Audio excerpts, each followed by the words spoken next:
Ishimeza con el tema Determinación Judicial de la Pena y Principios Reguladores del Control Penal.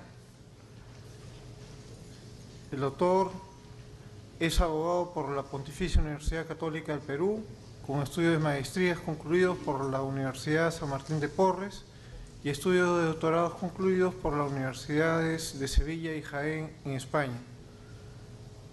El doctor Luis Ishimeza se desempeña actualmente como asesor del Gabinete de Asesores de la Presidencia del Poder Judicial, integrando diversas comisiones en la representación de la institución, como la revisión del nuevo proyecto de Código Penal.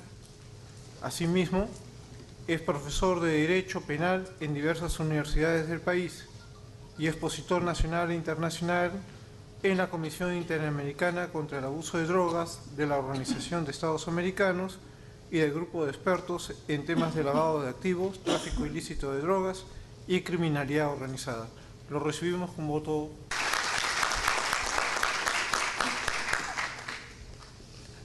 Bueno, ante todo, buenas noches. Gracias por su presencia el día de hoy.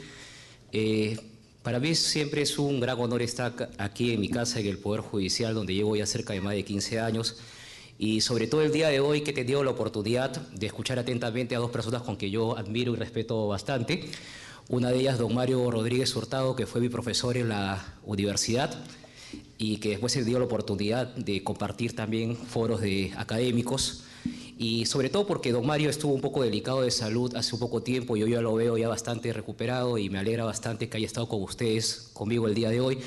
Y al doctor don Julio Valle, que he tenido la oportunidad de conocerlo ya hace más de 12 años en la Corte Suprema, cuando Víctor Prado me ha dado la oportunidad de llegar ahí a este máximo poder del Estado. Así que muy agradecido siempre por su presencia, compartir conmigo un momento y a ustedes. Y quiero el día de hoy, ya quizás complementando ambas ponencias que guardan relación con la mía, un tema que es bastante importante, relevante, resaltante, como son justamente la determinación judicial de la pena y los principios reguladores del control penal. Le voy a tocar el tema de un punto de vista teórico, práctico, objetivo, subjetivo, que parece que quizás pueda enriquecer mayor sus expectativas en torno a este tema. Cuando uno escucha el tema de determinación judicial de la pena, escucha un tema bastante sensible actualmente por parte del órgano jurisdiccional y sobre todo, como bien decía don Mario Rodríguez, porque estamos ante un tema de un sistema draconiano de penas donde los llamados principios rectores son vulnerados de manera constante, ¿no? Principio de proporcionalidad, principio de legalidad, y eso ha llevado justamente a una de las mayores críticas que tiene este nuevo proyecto de Código Penal. Como bien señalaba don Mario Rodríguez, ese nuevo proyecto de Código Penal ha sido bastante criticado, cuestionado por toda la doctrina en general, los aficionados, los estudiosos, los entendidos del derecho penal sobre todo, y justamente como un punto crítico a los llamados principios rectores que orientan justamente al legislador al momento de su construcción dogmática, tanto de la parte general y sobre todo de la parte especial. Pero también aunado a ello, un tema también bastante importante, se verifica justamente con lo que señalaba el doctor Julio Viaggi, vinculado justamente a los fines de la pena. Fines de la pena que justamente constituyen muchas veces caminos rectores que orientan también tanto al legislador, al juez, al momento de dar una ley y al momento de imponer una pena. Cuando uno habla de la determinación judicial de la pena y sobre todo de los principios rectores, quiera o no, lleva justamente a las labores de control social, y las labores de control social que justamente parten del Estado. Por eso que yo escuchaba con bastante atención la segunda conclusión del doctor Viaggi, cuando justamente hacía referencia a que la finalidad de las penas depende también del tipo de gobierno que justamente se adopte como una política de Estado. Porque cuando uno va a la universidad, y eso usted no me lo podrá negar, en parte general sobre todo, siempre parte de un presupuesto central. Le dicen, el derecho penal es un medio de control social. Y ahí comienza todo el desarrollo programático de un curso de parte general para adelante, pasando por la teoría del delito y la teoría de la pena. Y acá quiero justamente resaltar que las tareas de control social no tienen un desarrollo del derecho penal de ahí para adelante, sino que las tareas de control social tienen un desarrollo ex ante y que está justamente vinculado a una función política que tiene el Estado. A mí me parece bastante acertado, bastante interesante, bastante adecuado la referencia que se ha hecho también al maestro sanmarquino José Hurtado Pozo, ¿correcto? Cuando Hurtado justamente plantea las tareas de control social vinculado a la función política del Estado. Me parece que el presupuesto central no es partir como el derecho penal de control social, sino partir justamente el derecho penal vinculado a las funciones políticas que tiene el Estado. Porque el destacado maestro sanmarquino le decía, oiga señor, una función política que tiene el Estado es disciplinar, coordinar y organizar la vida en sociedad. El hombre no vive solo, el hombre vive en sociedad. Y la primera pregunta inmediata que uno se hace es ¿por qué el Estado disciplina, coordina y organiza la vida en sociedad? La respuesta es tan sencilla como compleja. El Estado tiene que cumplir esta función tan básica como esencial porque si no disciplina, no coordina y no organiza la vida en sociedad, puede justamente originar a veces, generalmente, dos supuestos extremos. Genera tensiones individuales y genera conflictos sociales, como por ejemplo el caso de Bagua, por ejemplo el caso de Bambamarca, conflictos sociales que justamente el Estado no llega a controlar y que puede generar actos o hechos delictivos que merecen justamente un reproche penal. Entonces, mire usted, el Estado disciplina, coordina y organiza la vida en sociedad para evitar en parte tensiones individuales y conflictos sociales que pueden generar problemas de criminalidad, ¿correcto? Y ahí justamente me parece atinado, también se ha hecho la referencia a un extribunal, a un exmiembro del Tribunal Supremo argentino, Eugenio Raúl Zaffaroni, porque justamente Zaffaroni, haciendo referencia a las corrientes sociológicas italianas, como por ejemplo de Luigi Ferri, hacía referencia a que existe justamente en todo grupo social, por ser parte de su naturaleza, grupos antagónicos y grupos coincidentes. Los grupos coincidentes son aquellos que justamente apuntan a un determinado fin de valores sociales iguales, pero los grupos antagónicos, que es propio también de la naturaleza del hombre en sociedad, tienen valores objetivos distintos. Entonces, para justamente realizar esas tareas de control social es que se regula o se recurre a los llamados controles sociales. Y ahí justamente el desarrollo de los doctrinarios penalistas nacionales, extranjeros, es bastante ilustrativo, ¿no? Porque siguiendo autores alemanes como Berger, Luhmann, dicen, oiga, todo integrante de la sociedad está de manera directa o indirecta siendo controlada. Y David Garland, en la llamada cultura de control, también desarrolla esto de manera más amplia. Y eso es verdad. El Estado controla de manera directa o indirecta a los integrantes de la sociedad y lo hace a través de los llamados controles sociales informales y los llamados controles sociales formales. En los llamados controles sociales informales, el Estado obviamente recurre justamente a sus propios mecanismos de regulación natural, social, que Lord Hulsman llama mecanismos naturales de regulación social. La escuela, la familia, las universidades son formas indirectas de cómo el Estado controla a los integrantes de la sociedad. Pero sin embargo, cuando el Estado considera que hay que regular de manera más expresa, más precisa, más cuidadosa determinadas conductas o comportamientos, regula justamente o va referido a los llamados controles sociales y los llamados controles sociales formales, porque justamente, a decir el profesor Enrique Bacigalupo, implica justamente un procedimiento técnico en la aplicación de esta clase de controles. En los controles sociales formales ya justamente el Estado manifiesta un interés particular en proteger determinados ámbitos de la vida social, sobre todo aquellos que pueden afectar o lesionar valores ideales sociales importantes para la supervivencia humana, los llamados bienes jurídicos, que hacía referencia de manera más expresa a Bustos Ramírez en un desarrollo más amplio. Y acá viene el tema particular, ¿por qué?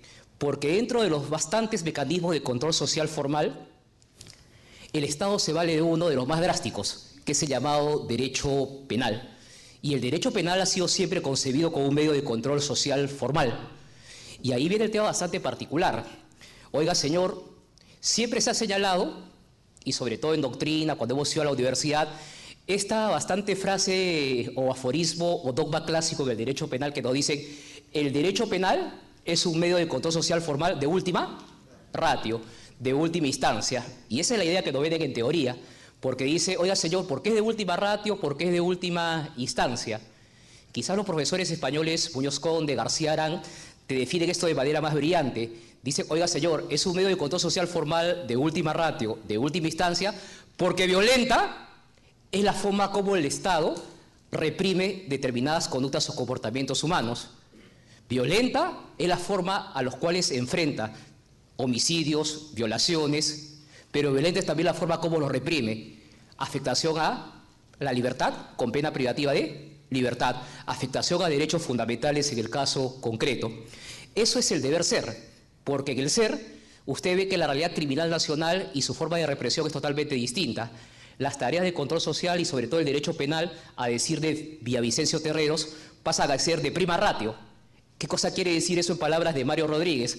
Que el Estado solamente recurra al derecho penal y a veces, como dice García Cabero, de sola ratio, porque se cree que el único medio de control social formal es el derecho penal. Y ahí viene justamente el tema particular, ¿no? O sea, lo que es un derecho penal de última ratio, de última instancia, correcto, se vuelve un derecho penal de prima ratio o de sola ratio en el caso concreto. Y ese derecho penal, justamente al ser bastante drástico, bastante violento, al afectar derechos fundamentales del condenado, no puede ser absoluto, sino que tiene determinados límites. ¿Correcto hasta ahí? Entonces, un derecho penal no puede ser absoluto. Un derecho penal está sometido a límites en el caso concreto. Y ese derecho penal, mire usted, tiene su base justamente de conformación positiva, basado justamente en los llamados principios generales y normas jurídico-penales. Y ahí viene un tema bastante particular para ir justamente detallando el tema de la ponencia sobre determinación de la pena y principios reguladores del control penal. Mire usted, ese jus puniendi, ese derecho a castigar del Estado, para empezar, no puede ser absoluto. Es un derecho sometido a límites. Pero también un tema bastante importante, y que esto destaca el mismo Hurtado, la misma Laura Zúñiga y el mismo Prado Saldarriaga: toda tarea de control social tiene y debe de ser aplicada, en el ámbito en el cual se origina y en el cual justamente se realiza y se aplican las tareas de control social. Ese es el tema bastante importante que quiero partir de la problemática del Estado.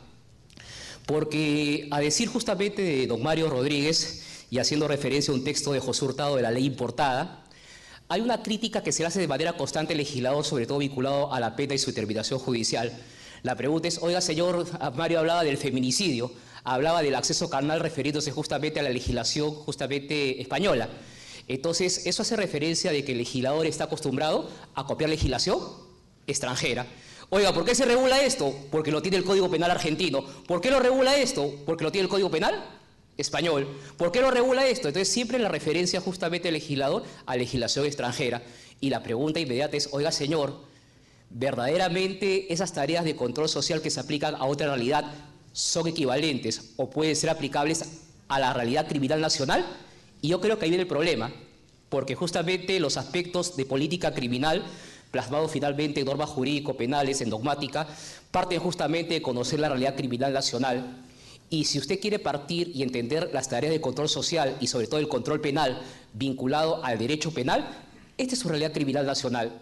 Mire usted, hay 3 temas estratégicos que le preocupan al Estado, y usted no me lo podrá negar porque creo que lo escuchamos todos los días, inclusive en estas campañas electorales. Uno de ellos, el crimen organizado. Un segundo tema, la lucha frontal contra la corrupción. Y un tercero, la llamada inseguridad ciudadana. Si usted ve las últimas reformas legislativas que han habido en el Código Penal, todas ellas giran en torno a esos 3 tópicos. Todas ellas. Y ahí viene justamente el tema tan complicado y tan delicado cuando uno plantea o fija una pena, un marco de proporcionalidad y un marco de legalidad. Mire usted, porque el legislador a veces, copiando legislación extranjera, y sin justamente hacer un análisis o una evaluación de los efectos políticos que puede dar justamente una decisión, aborda y modifica constantemente el Código Penal, recurriendo constantemente a las penas. Penas de cadena perpetua, correcto, inclusive se plantean también penas de muerte, correcto, como hemos escuchado al doctor Julio Viay en algunas de sus conclusiones. Pero acá viene el tema central. Mire usted, no se trata de legislar por legislar, no se trata de modificar por modificar, no se trata de poner cadena perpetua por poner cadena perpetua. Se trata de medir efectos. Esa es política, y es política penal también vinculada al control social. Le pongo un ejemplo: la lucha frontal contra la corrupción. Mire, cuando usted escucha al procurador o ex procurador, ¿no?, del Estado, el Contralor, perdón, del Estado, y escucha a los candidatos presidenciales, a los congresistas, para luchar contra la corrupción, ¿qué le proponen siempre? Inhabilitación perpetua, imprescriptibilidad, cadena perpetua. Y si usted ve el título 18º del Código Penal, delitos contra la administración pública, que tiene 4 capítulos, hay un capítulo que es el único que se ha modificado, delitos cometidos por funcionarios públicos. Y las 4 secciones son las únicas que se han modificado. ¿Cuáles son?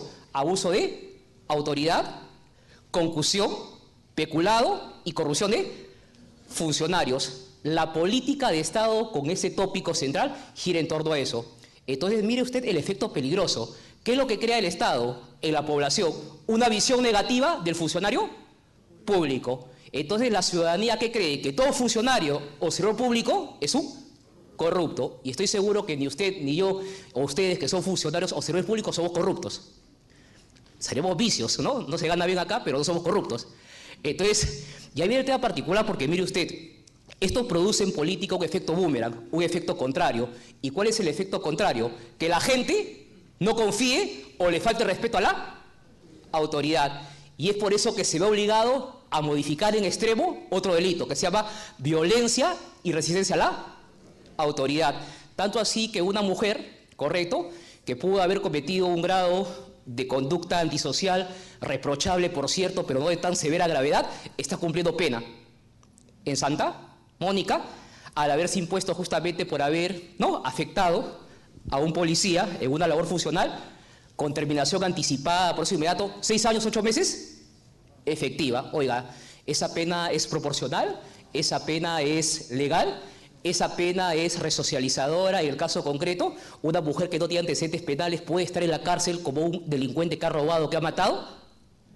Ese es el tema justamente bastante criticable. Entonces, las tareas de control social están vinculadas justamente a la función política, y la función política no es justamente legislar por legislar. Uno tiene que saber cómo legisla, medir efectos, cuál es justamente el resultado de ese cambio normativo que propugna. Entonces, mire usted, es por eso que en el tema vinculado a las sanciones penales, en el tema de la determinación judicial de la pena, los llamados principios reguladores del control penal, eso que está en el título preliminar, no están de adorno. No son de adorno, son la base de todo ordenamiento jurídico. ¿El anterior, por favor? ¿El que sigue? Sí. ¿El que sigue para adelante? Sí. Ahí está. Ese jus puniendi estatal, mire, por favor, no puede ser arbitrario, no puede ser justamente a discreción ni del legislador ni del juez.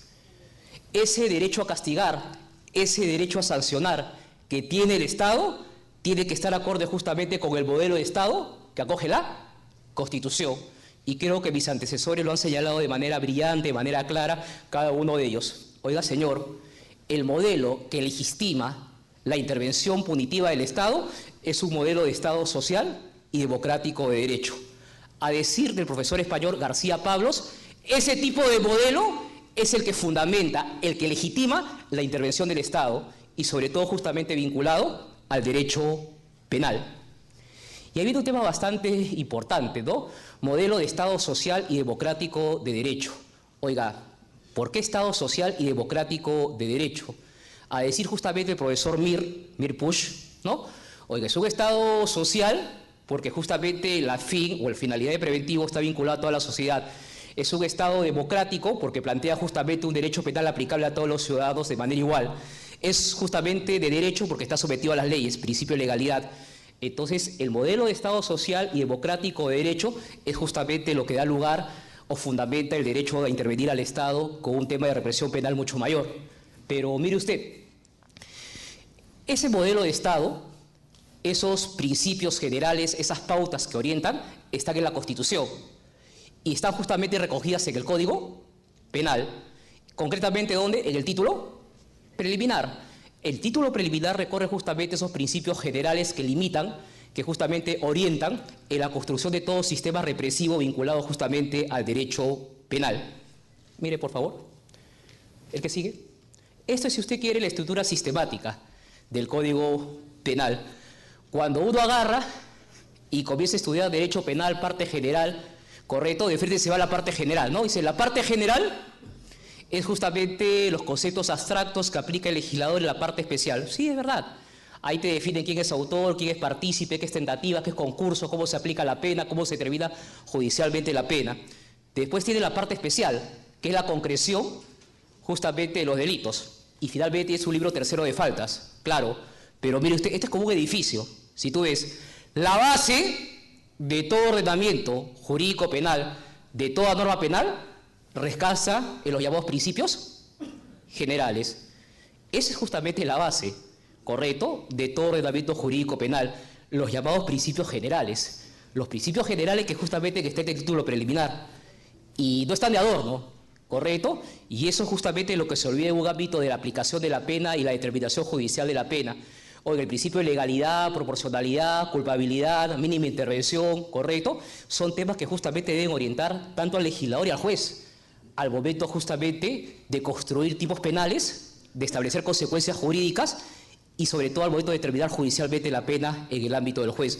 Hay un sistema de tercios, circunstancias especiales, como decía don Mario, en el robo, todas son agravantes, populismo punitivo, ¿no? Dice, oiga, pero la cuestión es, voy subiendo, ¿cuándo bajo? Y la pregunta es, ¿puede el juez realizar un trabajo de interpretación basado en los llamados principios generales, haciendo, por ejemplo, un test de proporcionalidad? Yo creo que sí.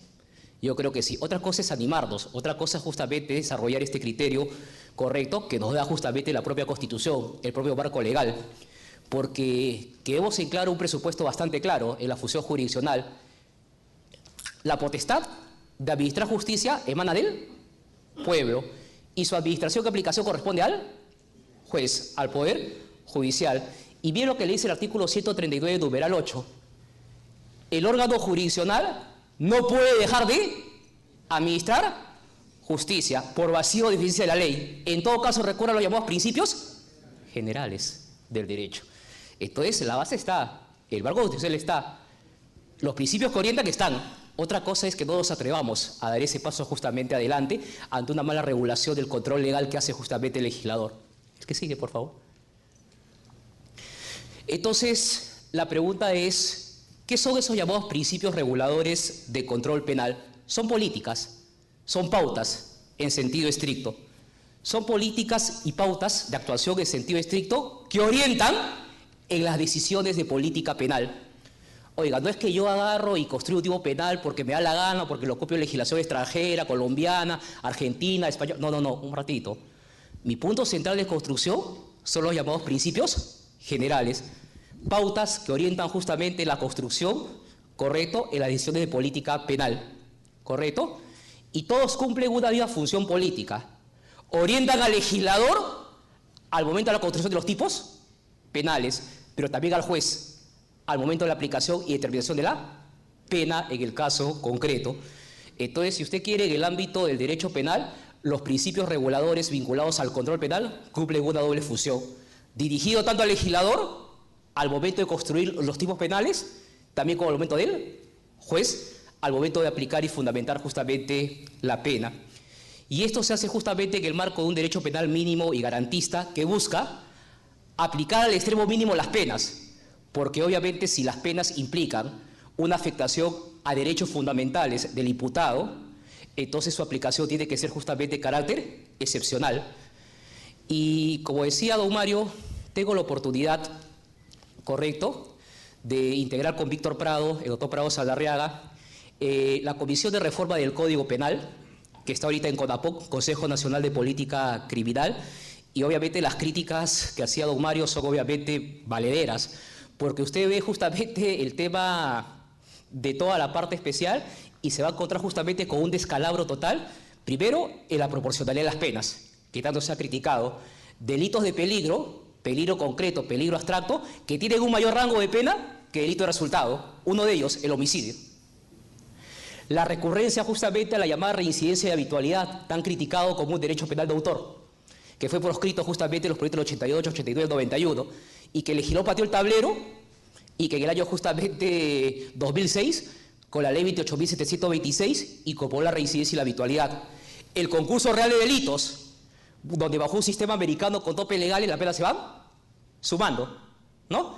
Y si usted ve la propuesta del candidato, correcto, electo, todavía no juramentado, propone justamente una acumulación de penas, ¿no? Como un tema justamente quizás ya un derecho penal más expresivo, como dice, más de un populismo punitivo, que planteaba en su oportunidad Elena Larrauri en España, a un populacho punitivo que llama Zaffaroni y que justamente don Mario Rodríguez hacía justamente referencia, donde justamente el derecho penal queda justamente ya más claro que un derecho meramente simbólico, de palabra de Hassemer, justamente Pritz, Widenau, toda la escuela de Frankfurt en el caso particular. Entonces, mire por favor, el que sigue. Esos principios reguladores del control penal no están de adorno en el Código Penal. Es más, esos principios reguladores del control penal deben orientar, y ya me voy justamente al ámbito del juez, al momento de construir un sistema justo en la aplicación de la pena, su determinación judicial y sobre todo, como decía el doctor Biaggi, a los fines que ella persigue en el caso particular. Principios de legalidad, principios justamente de proporcionalidad, principio de culpabilidad, que justamente deben estar presentes en toda construcción operativa, para empezar, del concepto de pena. Si usted se va al Código Penal y se va al título preliminar o se va a la parte general, no va a encontrar ningún artículo que le diga qué cosa es la pena. ¿O usted ha visto en algún momento algún artículo que le defina en el Código Penal qué cosa es la pena? Usted va al título preliminar y le dice, la pena tiene finalidad, ¿no? Preventiva, protectora, ¿no? La pena tiene por función. O el artículo 28, las penas son estas. Y le pregunto ¿y alguien le define justamente qué cosa es la pena? El Código Penal de 1924 le decía qué cosa es la pena. La pena es privación o restricción de derechos. Esa es la pena. Es privación, quiera o no, restricción de derechos. Pero ningún código de la región le define qué justa es la pena. Y cuando uno quiere hablar o quiere formular un concepto operativo de pena que tenga validez, solidez, tanto dogmática, político, correcto, criminal, tiene que justamente partir de los llamados principios reguladores del control penal. No es porque me haya enseñado todo esto, pero sí me enseñó todo esto, que yo humildemente algunas cosas sé. Víctor Prado define quizás de manera brillante un concepto operativo de pena basado justamente en los llamados principios reguladores del control penal. El que sigue, por favor. Mire lo que le dice el doctor Prado Saldarriaga. ¿Qué cosa es la pena? Es una consecuencia jurídica del delito. Oiga, cuando le está diciendo es una consecuencia jurídica del delito, ¿a qué principio está haciendo referencia? Al llamado principio de lesividad. La pena requiere necesariamente de la lesión o puesta en peligro del bien jurídico. Delito de lesión, delito de peligro. Es una consecuencia jurídica que se materializa en la privación o restricción de bienes jurídicos del delincuente. Eso es la pena. Priva, restringe bienes jurídicos del delincuente. Que se apliquen las formas y decisiones que establece la ley. Principio de legalidad. Y que establece en una sentencia condenatoria debidamente motivada la autoridad jurisdiccional. Principio de jurisdiccionalidad. Ese es un concepto operativo de pena, mire usted, que Víctor Prado construye de manera brillante, basado en los llamados principios reguladores del control penal. Entonces, son vivos esos principios que orientan en la formación de un concepto operativo de pena, los que me van a guiar al momento de determinar judicialmente la pena. Si justamente me sirven y son valederos para armar o formular un concepto operativo, también me sirven por ende en su determinación judicial al momento de aplicar la sanción penal. El que sigue, por favor. Y eso, mire, es lo que yo siempre parto ante un sistema de tercios que hoy regula el artículo 45A, introducido por la ley 30.076 del 19 de agosto del año 2013. La base no parte del Código Penal, la parte base es la Constitución. Y la Constitución es bastante clara en el caso concreto. La potestad de administrar justicia emana del pueblo y se ejerce por el Poder Judicial a través de sus órganos jerárquicos con arreglo a la Constitución y a las leyes, en el caso concreto. Oiga, ¿por qué la pena de cadena perpetua? Una pena de cadena perpetua, una pena indeterminada, ¿rehabilita? ¿Resocializa? ¿Reeduca en el caso particular? Oiga, es un violador. Oiga, sí, pero cuando ya la excepción se vuelve a la regla general, cuando todas las figuras sobrecriminalizadas tienen cadena perpetua, cadena perpetua, cadena perpetua, Oiga, eso cumple con los fines de prevención, de resocialización, la llamada justamente prevención especial que tanto señala el Código Penal en su artículo 8º.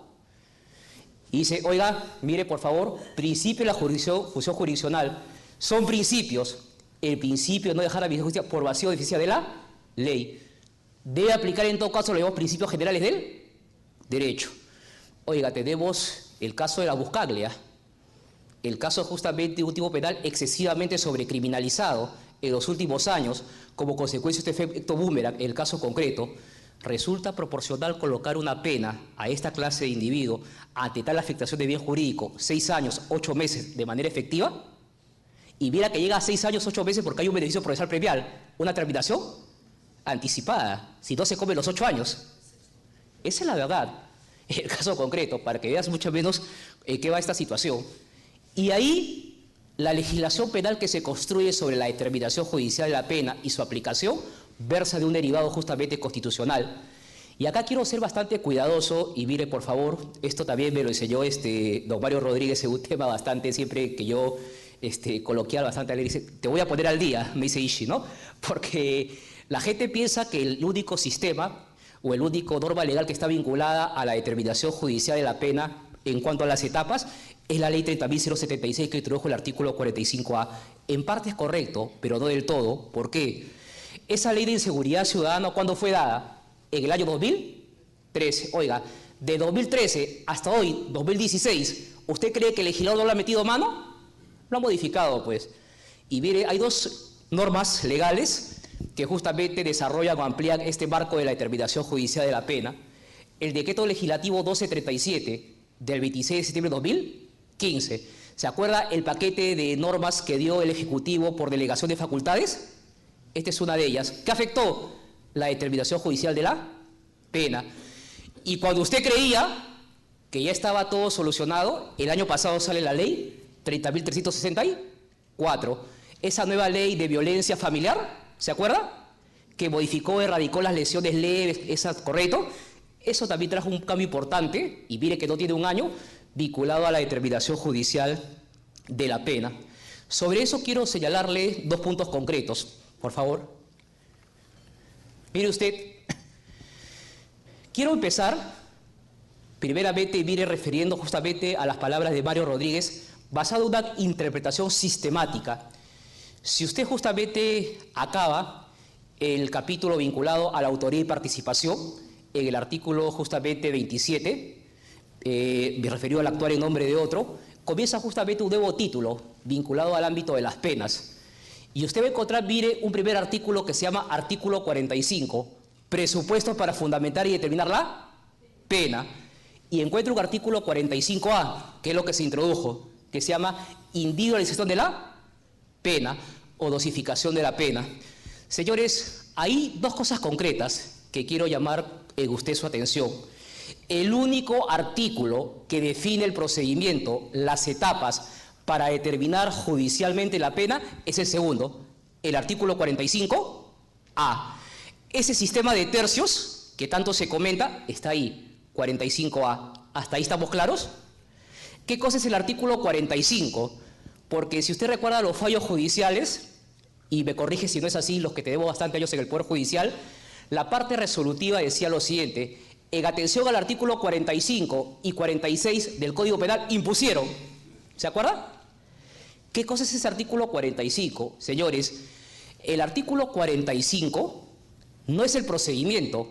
Mire lo que dice: presupuestos para fundamentar y determinar la pena. Si usted quiere, es el marco político, el marco que orienta al juzgador al momento de imponer la sanción. Oiga, esos criterios, principios rectores, básicos, centrales, parten de presupuestos y fundamentos, que el legislador recoge en el artículo 45. Y mire, por favor, ese artículo 45 nunca había sido modificado hasta la ley 30.076. De ahí se ha modificado 2 veces. Y bien lo que dice. Si usted recuerda, antes decía lo siguiente: el juez, al momento de fundamentar y determinar la pena, tiene en cuenta las carencias sociales que hubiera sufrido el agente. Y ahí se acababa. ¿Está claro hasta ahí? Ahí se acababa. Y mire usted, quiero que me capte la idea.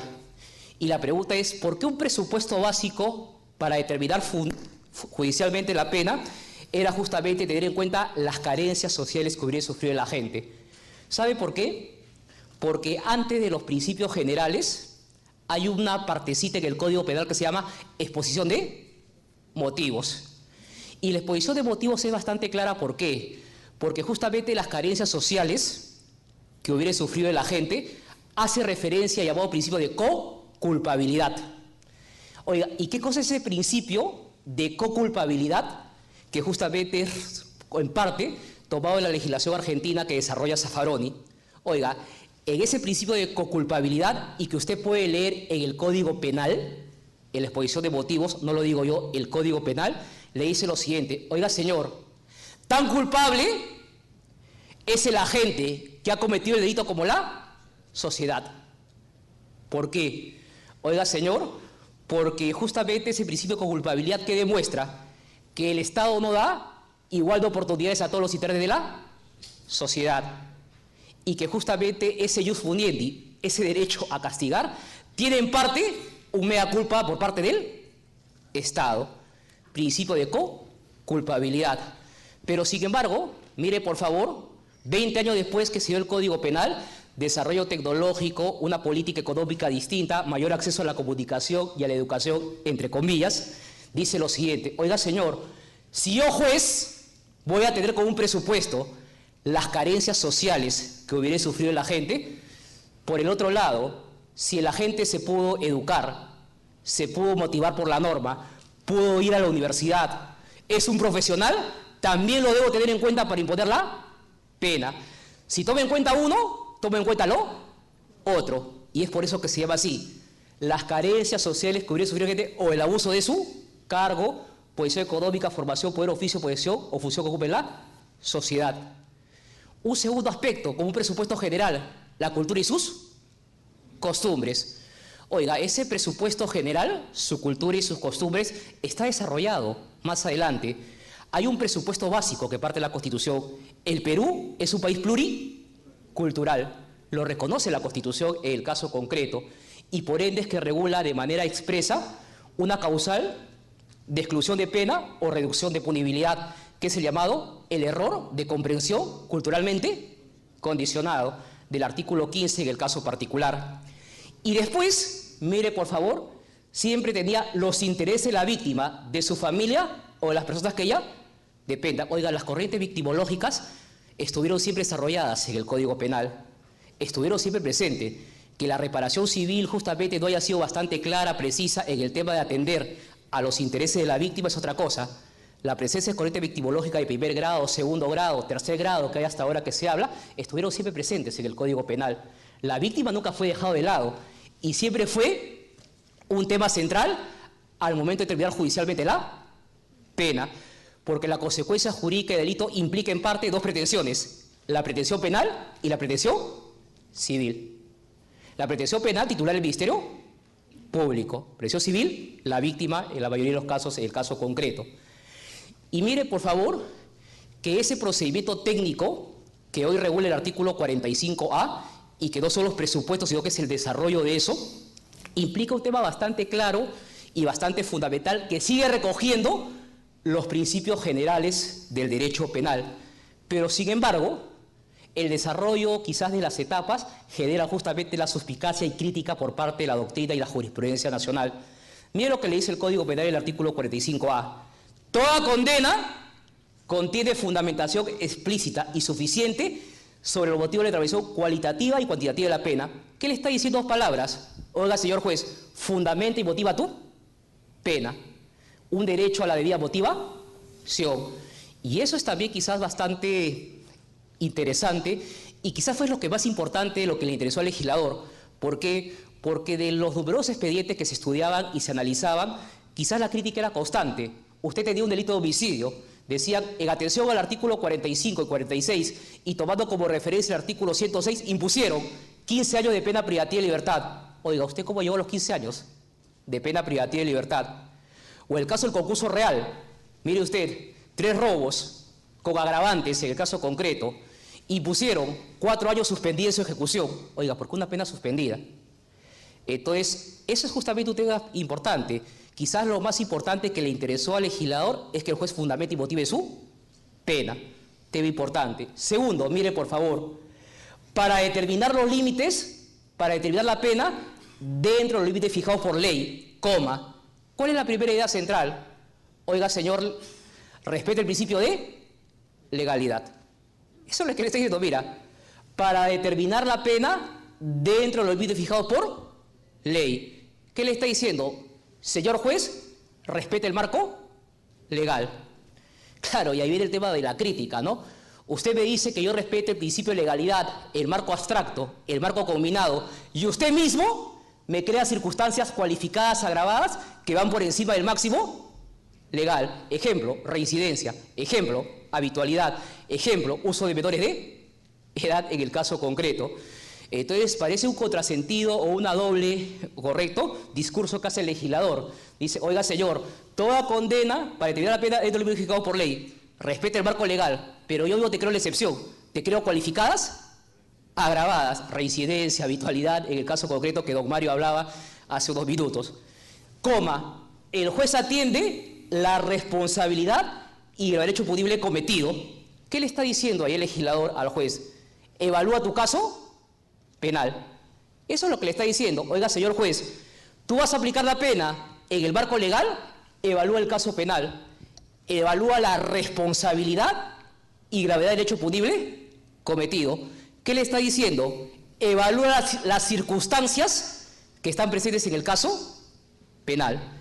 Y mira, por favor, y ahí quiero justamente llamar tu atención en lo siguiente, ya falta poco, mira, dice, el juez atiende la gravedad del hecho y la responsabilidad penal del agente. Señores, nunca te olvides, la teoría del delito es un derivado, la teoría de la pena es un derivado consecuencia de la teoría del delito.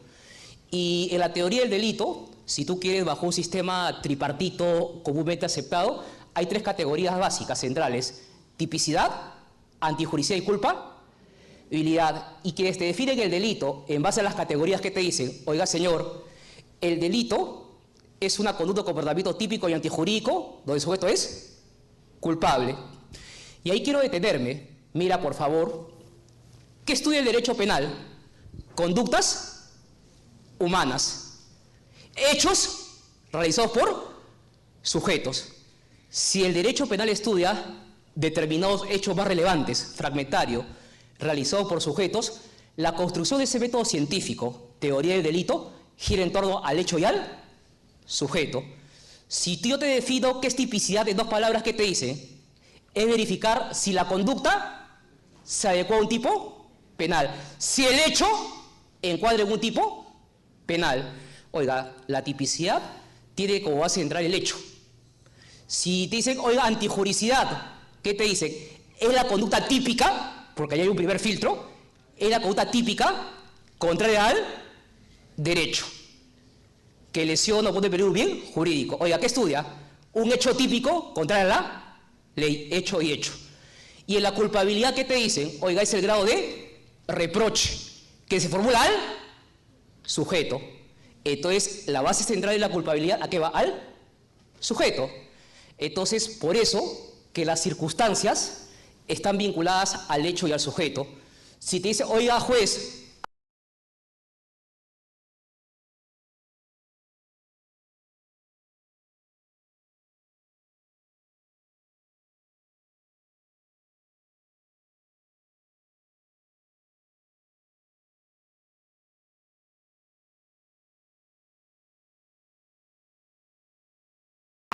si el agente carece de antecedentes penales, esa circunstancia atenuante, ¿a qué está vinculada? ¿Al hecho o al sujeto? Al sujeto. Si el sujeto dice circunstancia atenuante, si el agente busca reparar voluntariamente el daño causado, ¿al hecho o al sujeto? Sujeto, ¿no? Son circunstancias de culpabilidad. Pero si yo te digo, oiga, es un agravante, si el agente mata a mano armada durante la noche, lugar desolado, está vinculada al hecho. Circunstancias de antijuricidad. Señores, las circunstancias vinculadas a un caso penal en la determinación judicial de la pena están vinculadas al hecho del sujeto. ¿Por qué? Porque son circunstancias de antijuricidad y culpabilidad. ¿Por qué? Porque la teoría de la pena es un derivado de la teoría del delito. y le dice, mire, por favor, cuando sea específicamente constitutiva de delito o modificativa de la responsabilidad. Porque a veces ya la calidad o condición de funcionario público, por ejemplo, es un elemento de la estructura típica. Hay una circunstancia agravante, dice, agravante, si el agente se aprovecha de su condición de funcionario público. Claro, pero el peculado te dice, el funcionario servidor público es un elemento constitutivo del tipo penal. ¿Por qué modificatoria la responsabilidad? Porque justamente hay circunstancias especiales que regulan ya esas circunstancias comunes o genéricas de la parte general. Entonces, mire usted qué es lo que le quiero decir en este caso concreto. El análisis de la determinación judicial de la pena en sus postulados básicos y sus presupuestos parte del entendimiento de los principios reguladores del control penal, legalidad, proporcionalidad en el caso concreto. El que sigue, por favor. Y acá viene justamente el desbande del legislador, porque el legislador respeta en su marco teórico, genérico, en sus presupuestos, los llamados principios generales, en principio, pero regula un sistema de tercios bastante criticado el día de hoy. Oiga, señor, ¿es bueno o no? El sistema es bueno, pero tiene críticas, deficiencias, que hay que superar, hay que mejorar. Le dice, oiga, señor, dice, identifica la pena básica, aplica el sistema de tercios. O sea, por ejemplo, un delito de estafa, artículo 196 del Código Penal, ¿no? El que mediante astucia, río, otra forma, etcétera. ¿La pena de cuánto va? De 1 a 6.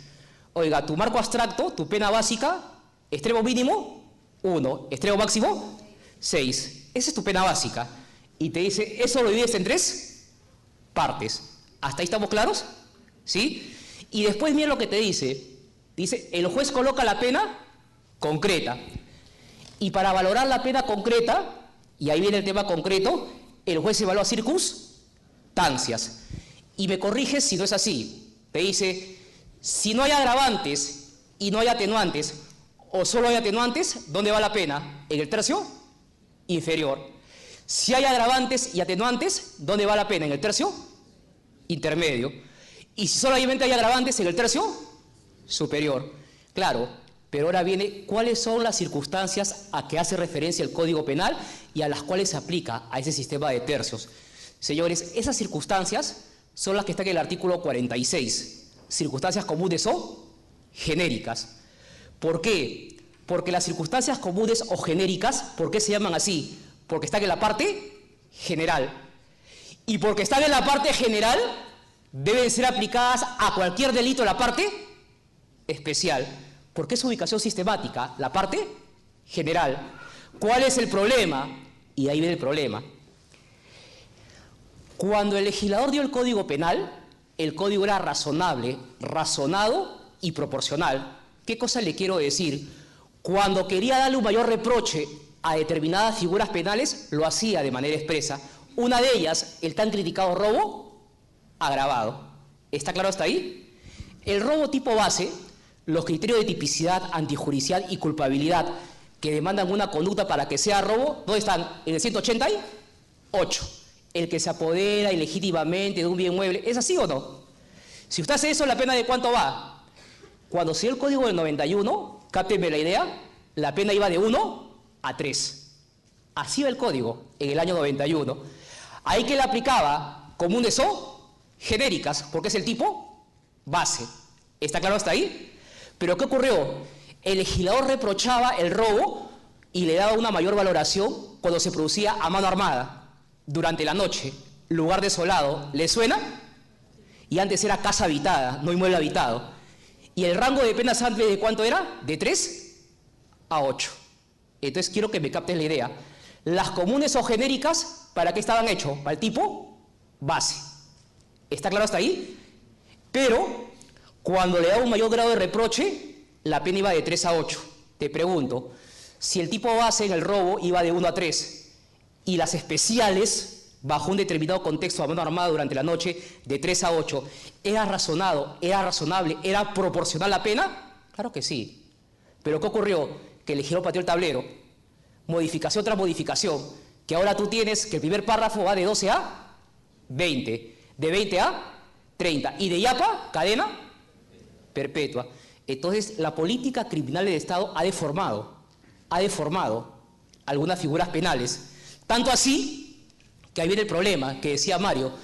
Oiga, o sea, un muchachito durante la noche, lugar desolado, a mano armada, tiene 18 años, el celular vale, ¿no? 100 soles, 50 soles. Lo agarró por atrás, si le gusta no es problema de él. Y dice, oiga, y la pena 12, 14, ¿cuándo bajo? ¿No? Entonces, ahí viene el tema particular. ¿Por qué? Porque antes, el robo, aunque usted no lo crea, y yo siempre lo pregunto en clase, ¿usted ha visto alguna vez que el artículo 189, que hoy llaman robo agravado, haya tenido alguna vez atenuantes? Y la gente le dice, no, jamás. Y yo te digo que sí. Cuando el legislador patea el tablero, y si quieres, acabando la exposición, revise el EPI básico, en el año 94, en el año 96, cuando comienza a sobrecriminalizar, el legislador tenía un atenuante que decía, si la violencia o amenazas fuesen insignificantes, la pena se reduce un tercio. Podías subir y podías bajar. Y eso te medía una pena justa. ¿Por qué te digo eso? Porque eso es lo que se critica ahorita en el Código Penal, en el robo, y voy de frente al grano. La CONAPOC, el Consejo Nacional de Política Criminal, ante esa crítica y propuesta también del Poder Judicial, en parte del Ministerio Público, le ha dicho eso, lo siguiente: oiga, señor, usted no puede ser un Estado sobrecriminalizador en extremo. Si usted tiene circunstancias que reprocha mayor, también tiene circunstancias que la atenúan. Y la atenuación generalmente tiene que estar en atención al bien jurídico que se afecta. Si es un delito pluriofensivo como el robo, en principio, en el tipo base, la violencia, la amenaza o el valor del bien mueble en el caso concreto. Y mire, por favor, el que sigue para cerrar, ya, y no aburrirlos más, el que sigue. Esto es, mire, si quiere, un combo de lo que yo te digo. Y con esto cierro, por favor. Si usted ve la parte de arriba, así funciona el sistema. Dice, oiga, el marco de pena de 3 a 9 años.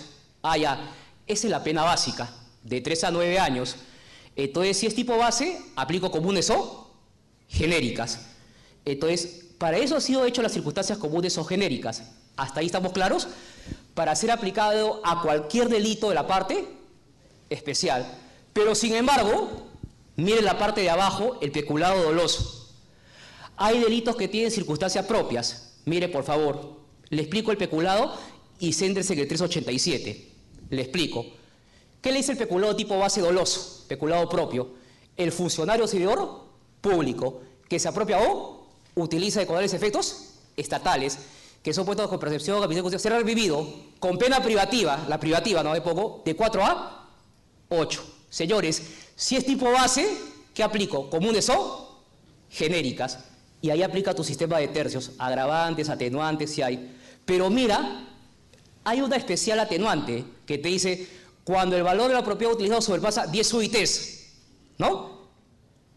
O son bienes de fines de asistencia o programa de apoyo social. Oiga, la pena ya de 4 a 8. ¿De cuánto va? De 8 a 12. Oiga, ¿ahí puedes aplicar un sistema de tercios? No. Porque justamente es solamente un especial agravante. Y para que haya un sistema de tercios, ¿qué se requiere? Agravantes sí, atenuantes. Un sistema de tercios no puede operar si es que no hay agravantes sí, atenuantes. Primera crítica que deforma el sistema. Si usted tiene especiales agravantes, tiene que tener especiales atenuantes. Y segunda crítica, mire por favor en la parte inferior, el código dice circunstancias privilegiadas y circunstancias cualificadas. ¿Qué cosa le dicen las cualificadas? Le dice, oiga señor, cuidado, por si acaso, 46A, B, C, D y E. Entre otros te lo resumo, si eres reincidente, si eres habitual, si utiliza menor edad, la pena se extiende hasta un tercio por encima del máximo legal, hasta una mitad por encima del máximo legal, por encima del tercio superior. Oiga, o sea, yo tengo una pena de homicidio de 6 a 20, soy reincidente, y una mitad por encima del máximo legal, ¿cuánto es? ¿Mitad de 20? 10. 20 más 10, 30. Y la pregunta inmediata es, oiga, señor, ¿acaso eso no es un reflejo, una figura sobrecriminalizadora? ¿No es un rango punitivo peor para el condenado? Claro que sí. Y es por eso que su presencia en el Código Penal y en el sistema de tercios debe ser excepcional. Debe ser excepcional. Más allá del A, B, C, D y E, no vas a encontrar más en el Código Penal. Y aparte la ley del crimen organizado y delitos informáticos. Entonces, ¿qué hacen las cualificadas agravadas? Es un mayor grado de reproche. Las penas van por encima del máximo legal. Solamente, ¿cuál es el problema? El problema es, qué bien, usted me dice reincidencia. Una mitad por encima del máximo legal, claro, pero después dice segundo párrafo, si es robo agravado, sicariato, no menor de 2/3 por encima del máximo legal. ¿Y todas ellas qué tienen? 35 años, 30 años, inclusive cadena perpetua. Oiga, y tu rehabilitación, tu proporcionalidad, tu legalidad en el caso concreto. ¿Y sabes cuál es lo peor? Como crítica constructiva, que obviamente la comisión tomó en cuenta, dice las cualificadas circunstancias privilegiadas. Y la pregunta que uno se hace es, oiga señor, ¿cuáles son las circunstancias privilegiadas? Si tú te vas al A, al B, al C y todo es reincidencia y todo son cualificadas, no hay. No hay circunstancias privilegiadas. Y los proyectos del 2010, correcto, los proyectos primigenios sí tenían circunstancias privilegiadas. Y lo que hace la jurisprudencia y la doctrina, mira aquí, ¿qué es lo que hace? En parte, dice, voy a aplicar otra cosa que no están vinculadas al hecho, causales de disminución de punibilidad. Las circunstancias son factores objetivos o subjetivos vinculados al hecho. ¿Está claro hasta ahí? Al caso penal. Las causales de disminución de punibilidad están vinculadas a las categorías del delito. Te pongo un ejemplo, bien claro. Teoría general del delito, para que haya una pena, categorías perfectas. Tipicidad, antijuricidad y culpabilidad, ¿qué cosa hay? Un delito y por ende una pena. ¿Hasta ahí estamos claros? Pero el artículo 20 del Código Penal, ¿qué te regula? Causales que eximen o atenúan la responsabilidad. Oiga, son supuestos que eliminan la categoría. Como método científico, tiene causales que le eliminan. Ejemplo, la llamada causa de justificación, legítima defensa perfecta, estado de necesidad justificante perfecto. ¿Qué te eliminan? La categoría. La antijuricidad. Tienes causa de atipicidad, el consentimiento, el error de tipo, invencible o insuperable. Causas que incluyen la culpabilidad. ¿Cuáles son? Anomalía psíquica permanente, bien insuperable. Entonces, esas causales están vinculadas ¿a qué? A la categoría del delito, no al caso penal. Entonces, no puedes utilizar o no puedes asemejar los que son causales a circunstancias. ¿Está claro hasta ahí?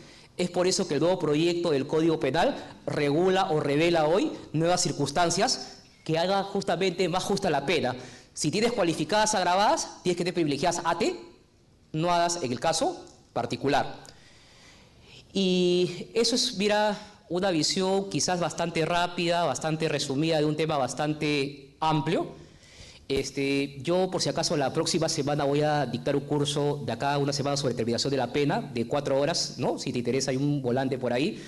Quiero reiterarle mi agradecimiento primero a ustedes por su paciencia, su gentileza, haber aguantado, a la Corte de Lima por la invitación, a mis grandes amigos, con mucho cariño, doctor Julio Viay y don Mario Rodríguez, correcto, por esta invitación. Muchas gracias, buenas noches.